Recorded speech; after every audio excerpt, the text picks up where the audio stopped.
пов'язана з тим гуманітарним блоком. І тому я вважаю, що дуже важливо, щоб ми змінили освітні програми. Так. Крім того, ви бачите, як це, що я спостерігаю навіть за історичними блогами.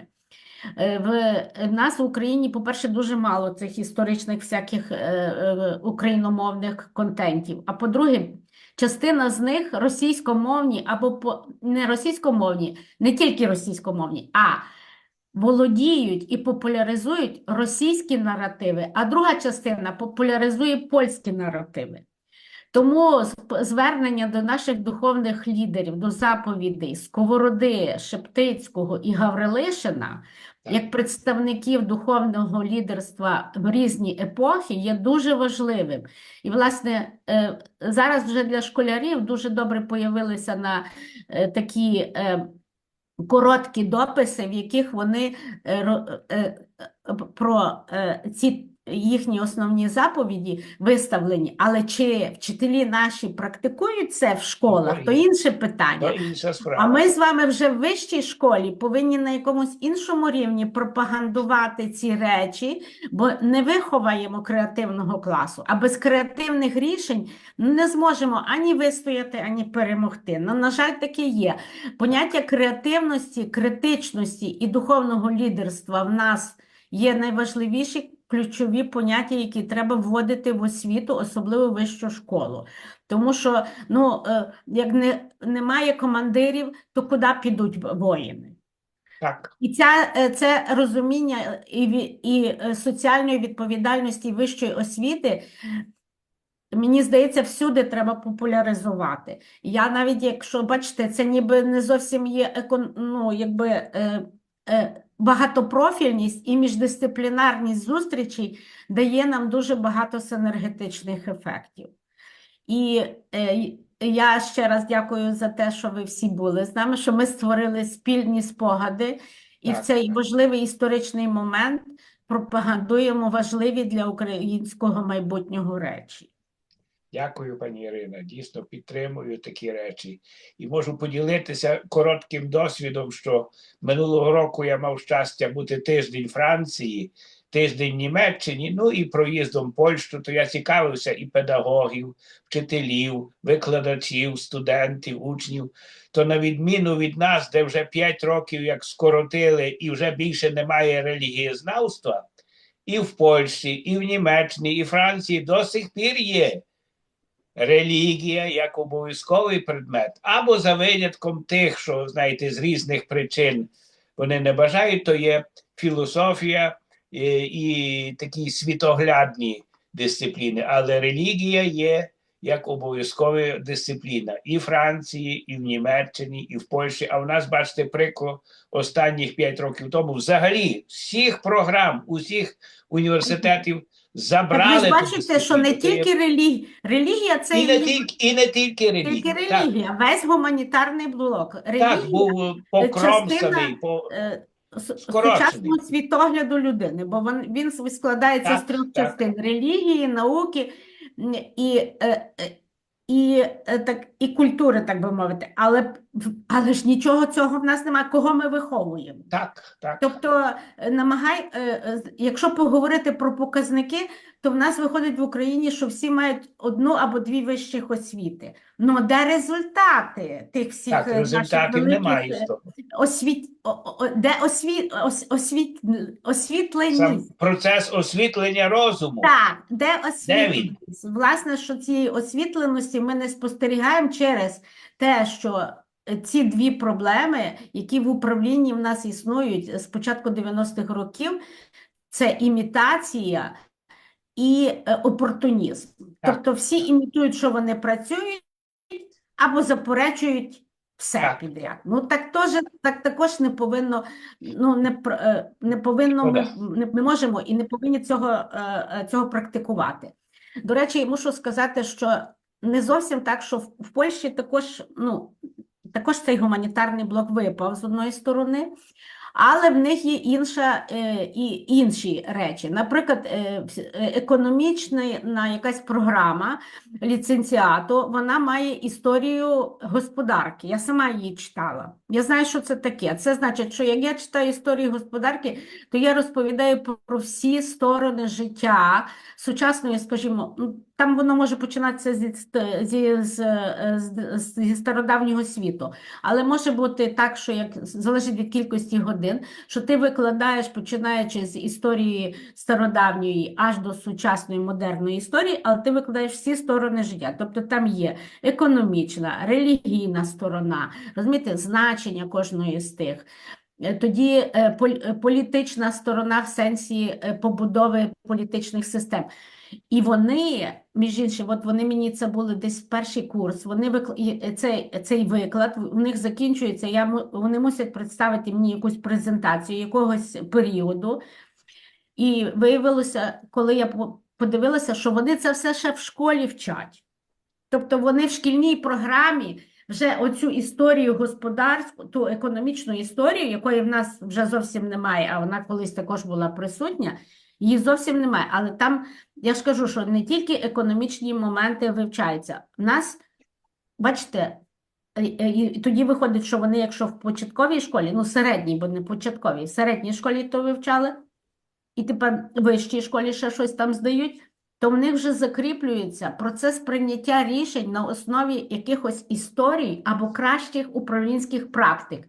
А тоді скажіть мені, на основі яких історичних практик, ну, кого ми там будемо практикувати? Зеленського, того, якихось там Бойків чи ще кого? Управлінські рішення, які ми будемо позитивні приклади їм показувати. А це дуже важливо.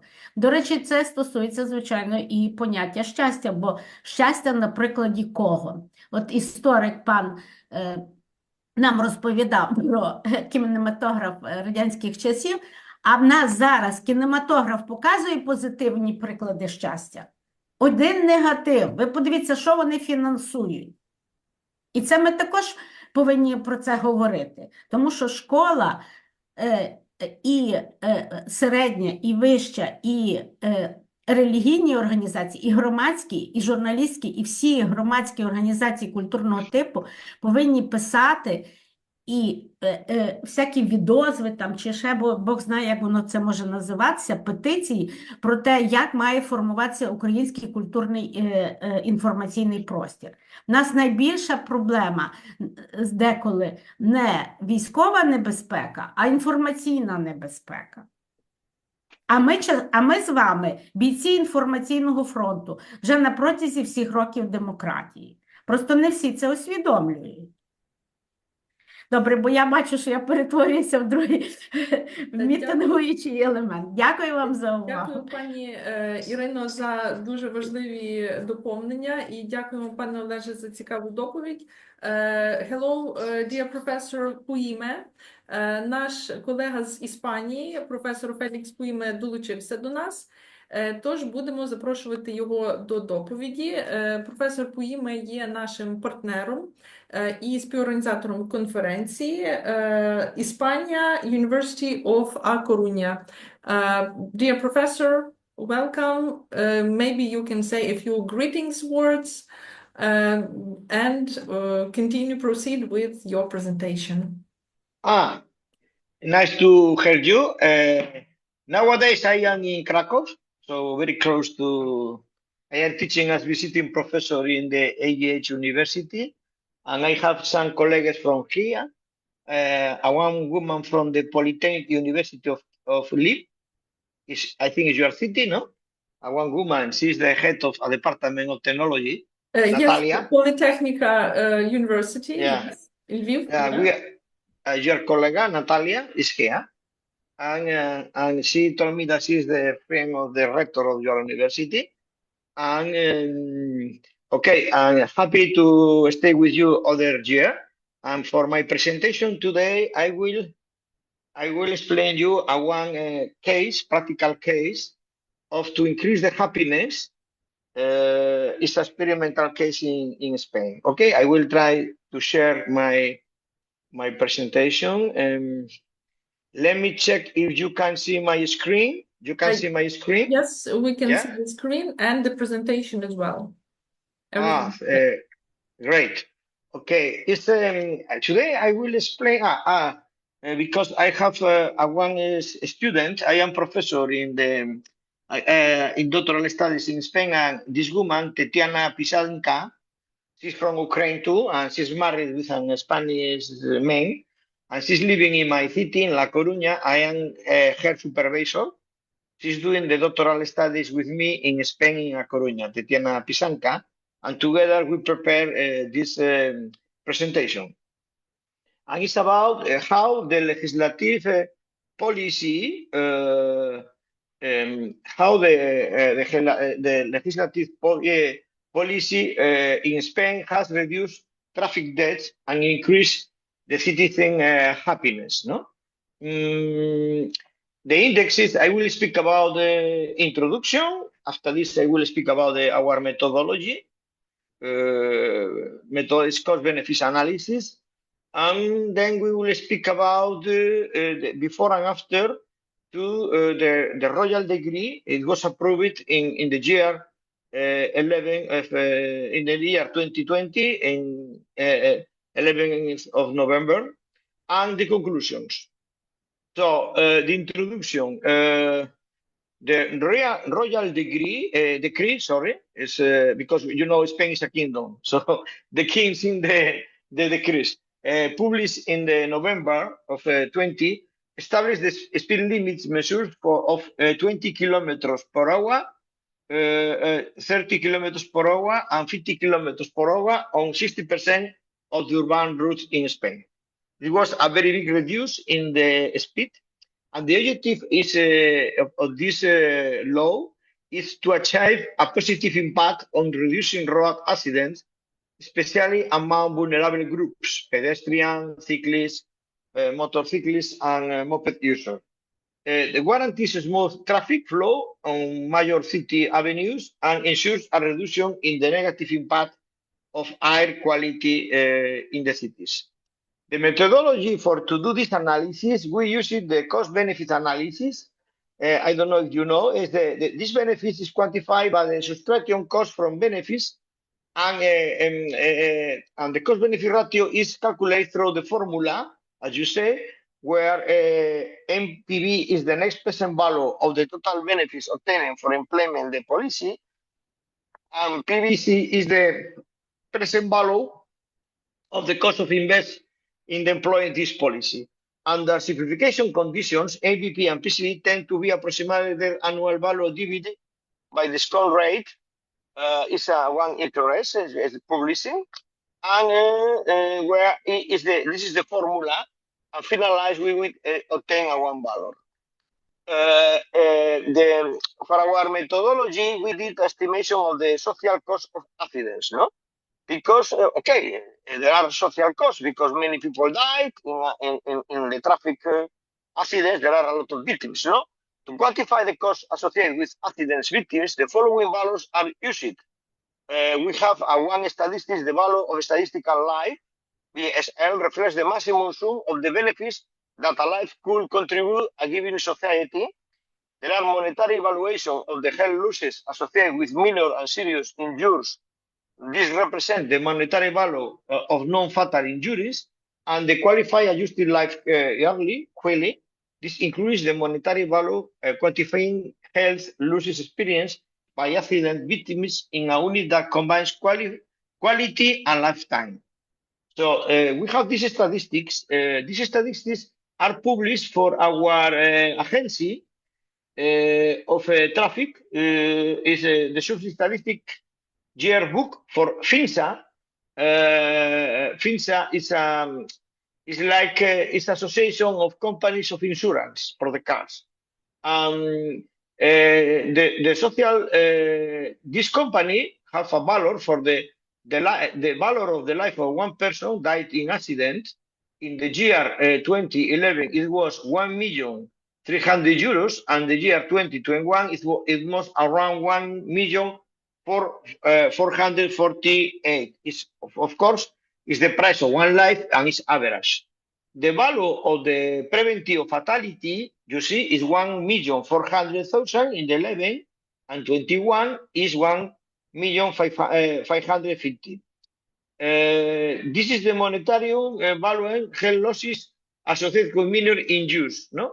5,000 euros, and in the and the rest of the valuation values, no? And the value for preventing a serious injuries, as you see, is 240,000, and now in 2021, the statistics say 243. And quality adjusted life year is 53,600 per the year 2011, and for the year 2021 is around 64,000 to 320. And this is the material damage. With this value, we estimate the of the external cost of accidents. They quantify the total external cost of vehicle use, excluding congestion cost data from the IFRAS study, which used percentage we use it to reflect the contribution of each impact component to total cost minus congestion, no? In the traffic. Now, you know, a lot of smoke in the street. In urban areas, the impact of the vehicle use is explained through the following components: noise and air pollution, climate change, and other Uber effects. The value of an accident consists of the sum of social and external costs associated with a road accident at witness. So, in percentage, the social cost of accidents is for sure 100%. The noise pollution is 25.9%. The air pollution is 150.6%. Climate change is 72%, and urban effect is 6.3%. So the cost benefit before and after the study of the legislative policy about the royal degree approved in the year 2020 of 11 of November, the year that corresponded to carry out the before and after evaluation between 20 and 21. However, these years have been discarded due to the possibility bias of influence the COVID-19 pandemic of 2020 and 2021. Consequently, the years set for the before after evaluation are 2019 and 2022. No, because the COVID have affected during the between 20 and 21, which are closest to these years of implementation. Yes, sorry. Can you hear me? Yes. Yes, we do. We can hear you. Okay. The quantity, the fatalities. Sorry. Hi. Hello.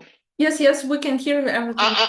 Okay. The fatalities in the year 2019, it was in quantity, you see, 519. After the law, it was only 473.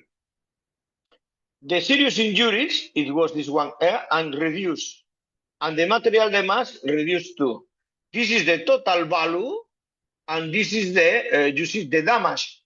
The material damage and the total it was around 2,739,089,413, and we reduced this one. The cost, the study say that the external cost in the accidents in the 2019 amount this big in import, and in this year as this import. For the cost benefit analysis, sorry, the total cost is social and external of the accidents are considered as benefit. So the total cost and external of accidents in 2022 are considered as cost. So we can put here the amounts of all of these percentage, no, 100%, 25.9%, 100, 5%, 72, and this is the total external cost associated with traffic accidents. And in the year 2022, it was this. Okay, if you see, can be a small reduce because it's only 44 million euros. But nowadays, the reduction are continuous. If we use the formula, we will see that if your relation between the benefit and the cost, you will see that is the ratio is 1.005, is more than 1, so it have a positive effect in 0.5%. And in this map of Spain, we can see we created a showing in benefit cost ratio for each province. So in 26 provinces, it is effective, including Madrid, Barcelona, and the Balearic Island. Here the ratio you see is 2, and minimum is 1.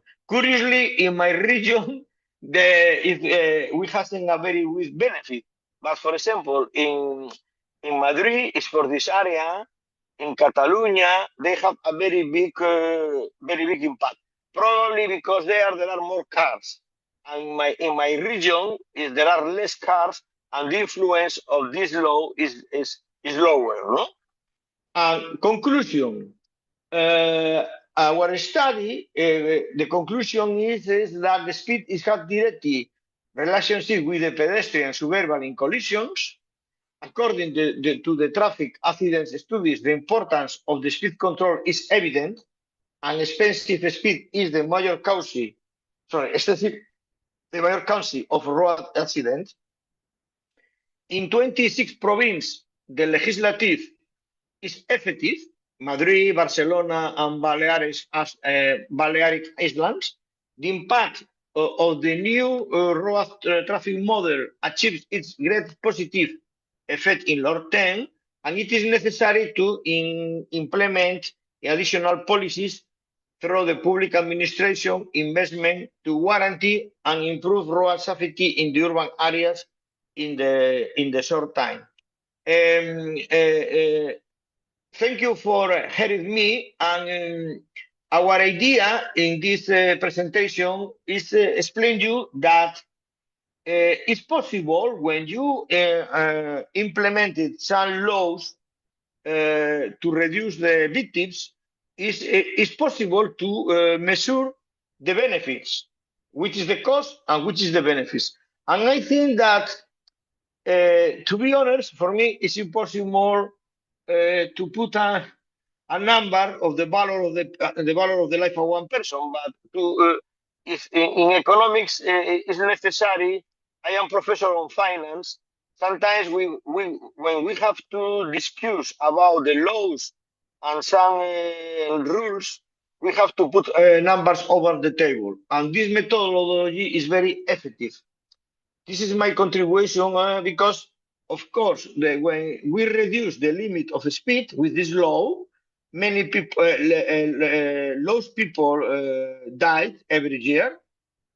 So the families are more happy, and the people in general was more happy, because with this law we can reduce a lot of victims.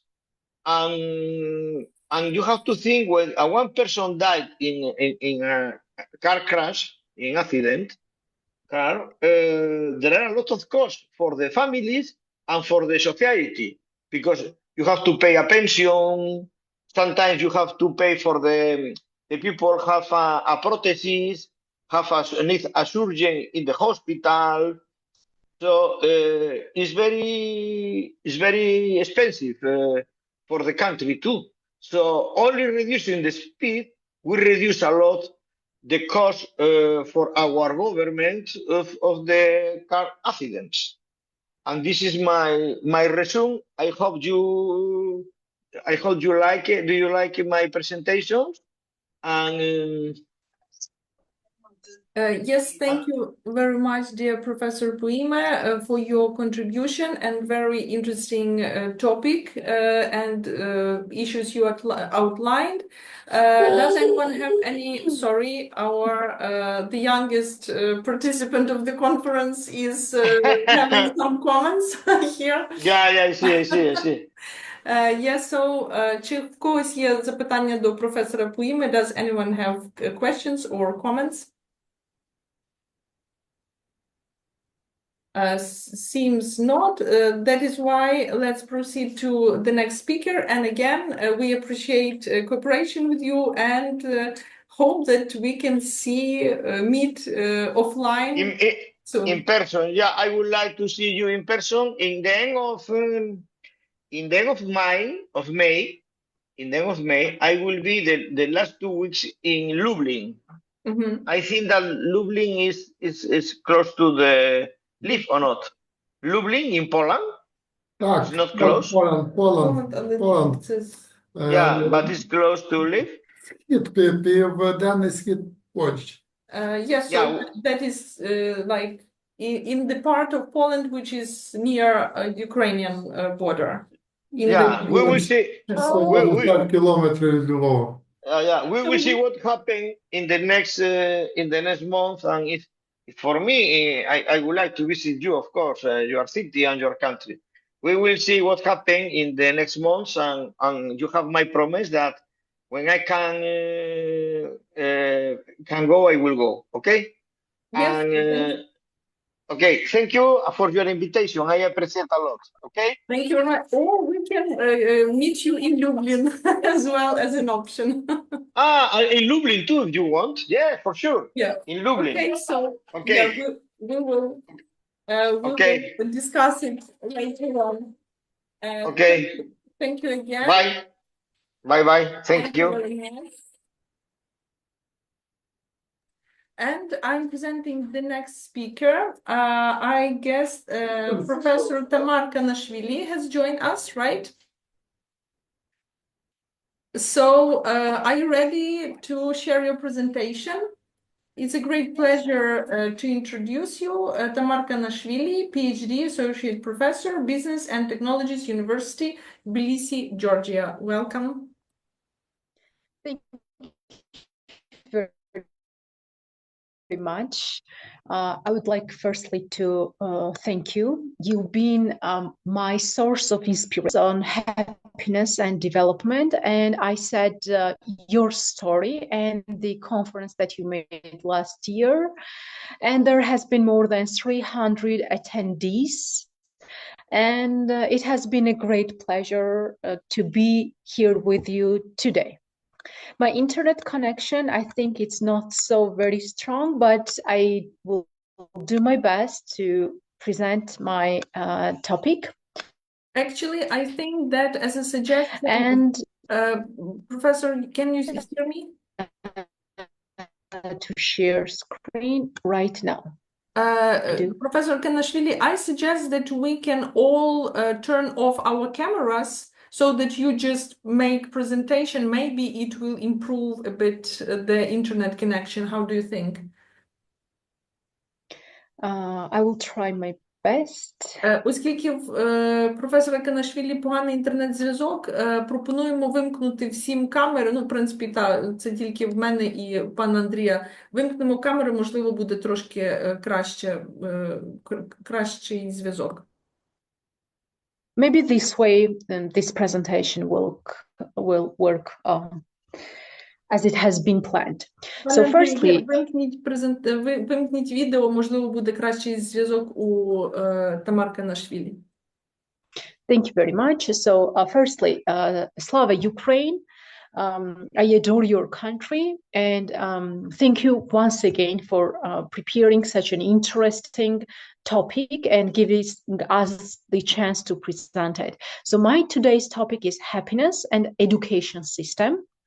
And today I will cover why happiness is very important and plays a critical part in education, and why it's so important to discuss happiness in education. Education is more than just acquiring knowledge. It's the foundation of personal growth, emotional resilience, and lifelong happiness. A truly effective education system doesn't only focus solely on academic achievements, but also nurtures the well-being of students, creating an environment where they feel valued, supported, and inspired. Education system is that what we are preparing our children for. It's not only career, but it's also for personal growth. So learning environment shape emotional and psychological health, and we see that our mental health also plays a huge role while building our career, building our life.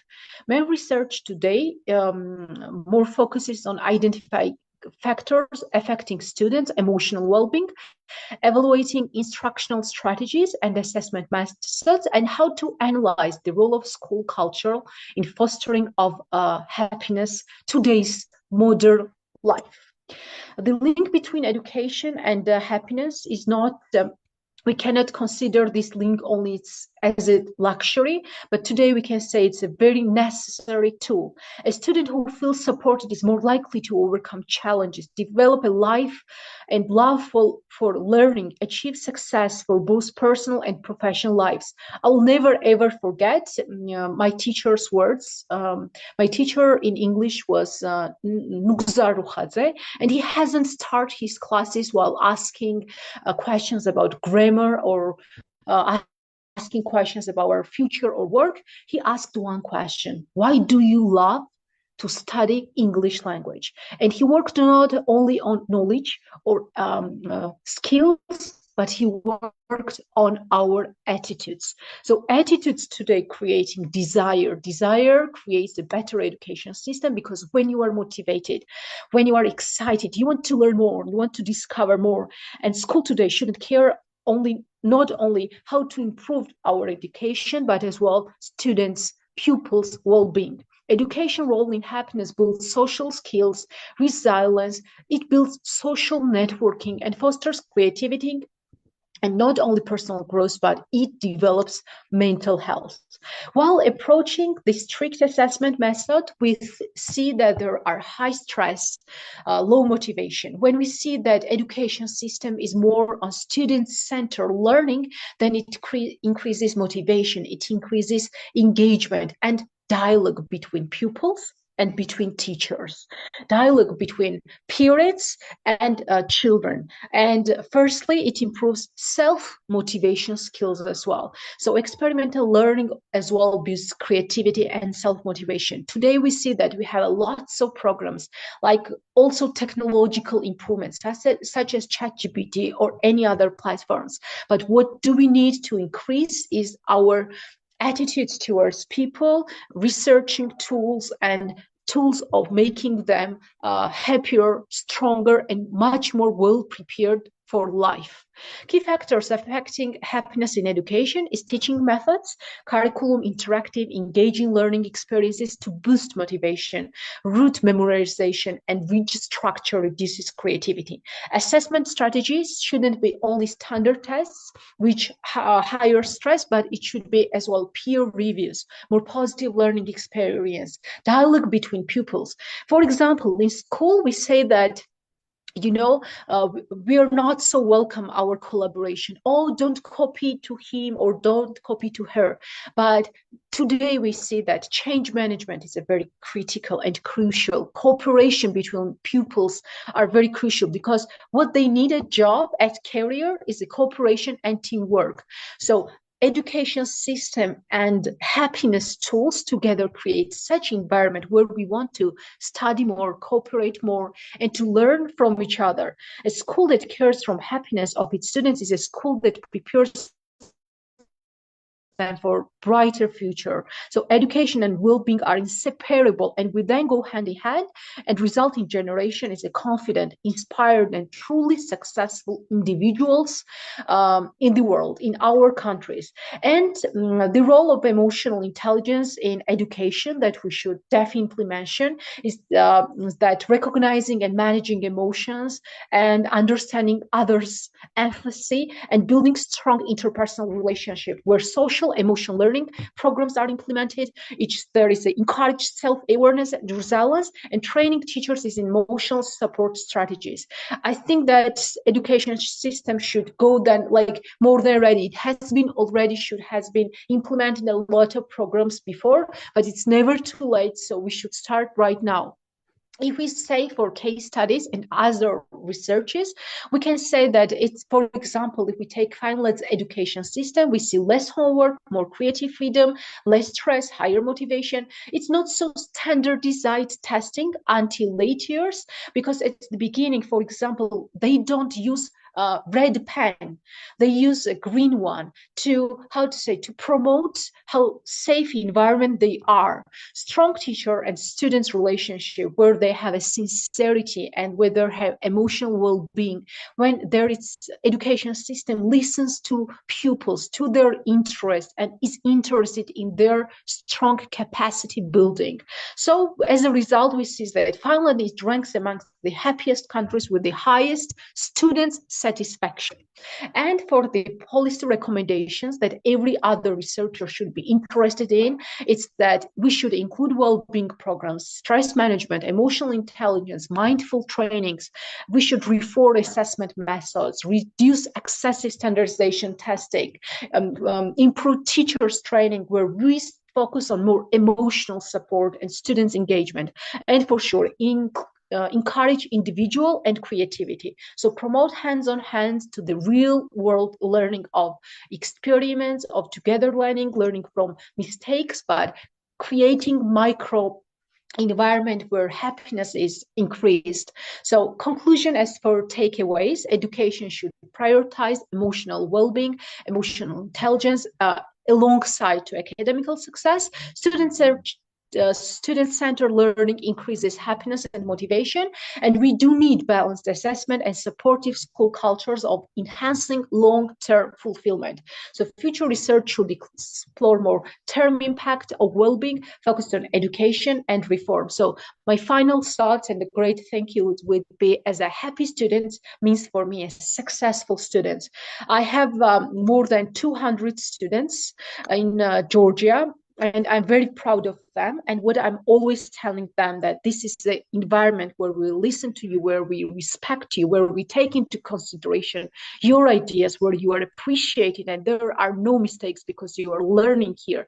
And you can learn a lot from each other, from me, from children, and you feel satisfaction from the environment. You feel more positive towards life. And today we see that even from France, we say that even laughing can be as a learning method, because when we see that people are happier, they have a more productivity, they can plan more, and they can build a stronger career because they are full of energy and full of motivation. That's what I want to see in the world, and what I want to see is this victory of Ukraine, and for sure happiness for all of us. So thank you very much. I hope that I wasn't so fast, because I was such in a hurry to manage to be with you, and I hope it was interesting. Thank you very much. I'm always open and eager to listen to your questions. Thank you. Thank you very much for interesting presentation and interesting topic. Please, we have a question from Olufemi.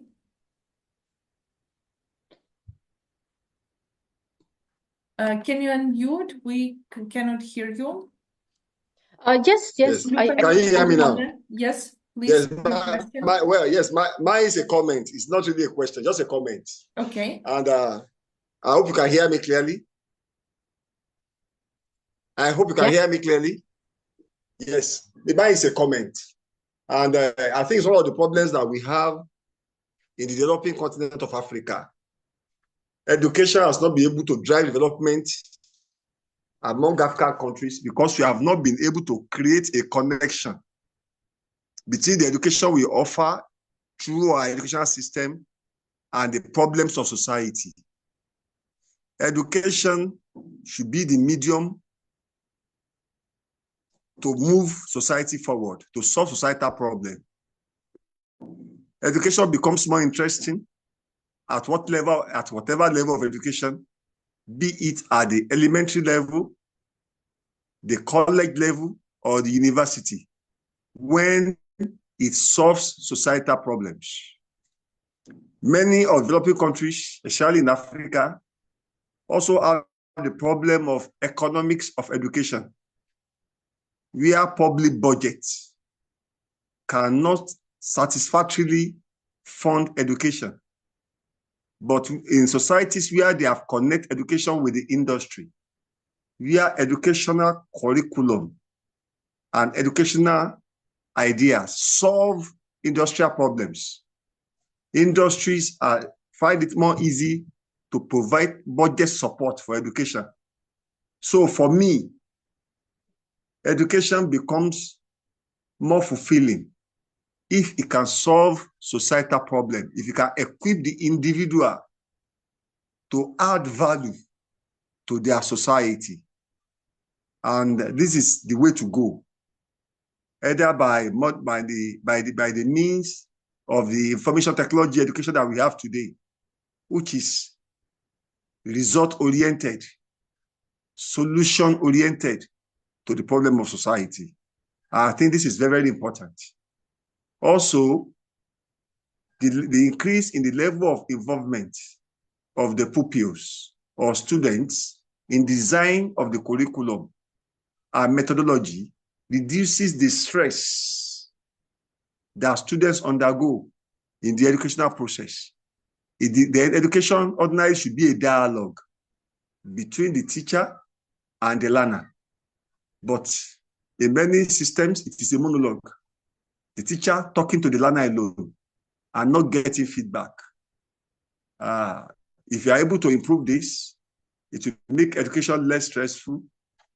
The learner will be less anxious and more interesting, and the society and development will be better for it. Thank you.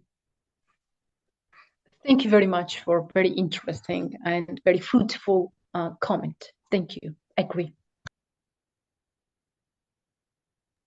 Thank you very much, dear colleagues, for your contribution, for interesting topics, interesting presentation, for sharing your thoughts. And that's a great pleasure that we have our scientific community of happiness researchers grow. And each year we meet to share our thoughts. And it would be really great if we could also proceed with some cooperation projects, not only conference, but beyond the conference, some common projects that we can, with which we could implement our ideas into practice. So we truly invite everyone from our conference participants to proceed with the cooperation with us on, and we would like to join any of your projects as well.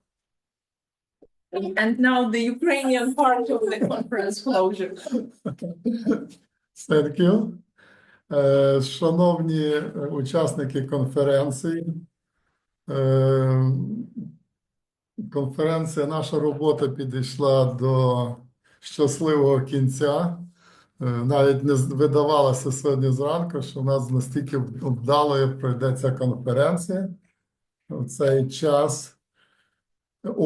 І бажаю всім успіхів, Україні незалежності, підприємцям свободи, всім нам заможності і цілому світу щастя.